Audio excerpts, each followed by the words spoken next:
লাগাতার জমি দখলের অভিযোগ ঘিরে তুঙ্গে রাজ্য রাজনীতি। প্রাক্তন তৃণমূল কাউন্সিলরের জমি জোর জবরদস্তি দখলের অভিযোগ পৌঁছালো জেলা শাসক ও মন্ত্রীর কাছে। শনিবার জমি দখলের অভিযোগে উত্তেজনা উত্তর আসানসোলের ১৯ নম্বর জাতীয় সড়কের পাশে ধাতকা এলাকায়। ঘটনাস্থলে পৌঁছলে জমি কারবারিদের সঙ্গে বচসা শুরু হয় প্রাক্তন কাউন্সিলরের। জমি জবরদখল ঘিরে প্রাক্তন কাউন্সিলরের দাবি ৩ বছর আগে জমি কিনেছিলেন তিনি। আদালতে স্থগিতাদেশ থাকার পর কিভাবে কার্যকলাপ হচ্ছে সে নিয়ে প্রশ্ন তোলেন তিনি। জমি কত বছরের? আমার 3 বছরের আগে ওই জায়গা। তো কিভাবে দখল করছে, মানে এদের নামে কি করে হলো? এদের জানি না কিছু না, এর এসে বাস কাজ চালু করে দিল।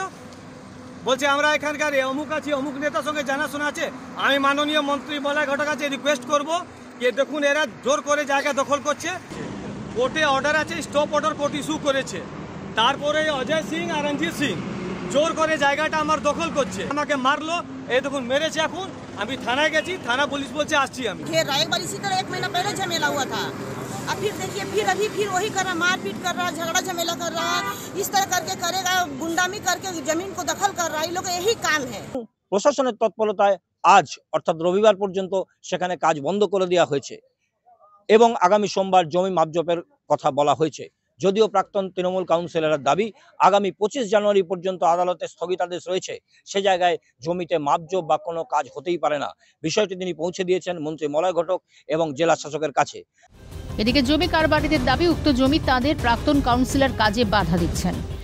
আর কেনার পরে আমরা যখন সব জিনিসটা হয়ে গেছে ওর পরে আমরা নিজে জমিতে নেমেছি। রেকর্ডেড অনার আছে, রেকর্ডেড অনার থেকে নেওয়া হয়েছে। হওয়ার পরে ইনি এসে একটা এক্স কাউন্সিলর সব জমিতে গিয়ে একটা কেস করে বলে এটা আমার আছে। আপনি যদি এর কেসটা দেখবেন তো মোটামুটি দেখবেন এখনো ইনি 10টার থেকে বেশি কেস করে রেখেছেন।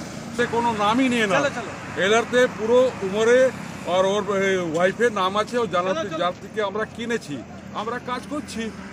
ঘটনাস্থলে যায় আসানসোল উত্তর থানার পুলিশ। এরপর দুই পক্ষকেই ডেকে পাঠানো হয় আসানসোল উত্তর থানায়। রবিবার পর্যন্ত কাজ বন্ধ রাখার নির্দেশ দেওয়া হয়। প্রাক্তন কাউন্সিলর এসে বারবার সেখানে কাজে বাধা দিচ্ছেন। এখন দেখার প্রশাসন কি ব্যবস্থা নেয়। তবে প্রাক্তন তৃণমূল কাউন্সিলরের জমি জোর করে দখল করে নেওয়ার ঘটনায় শিল্পাঞ্চলে চাঞ্চল্য ছড়িয়েছে।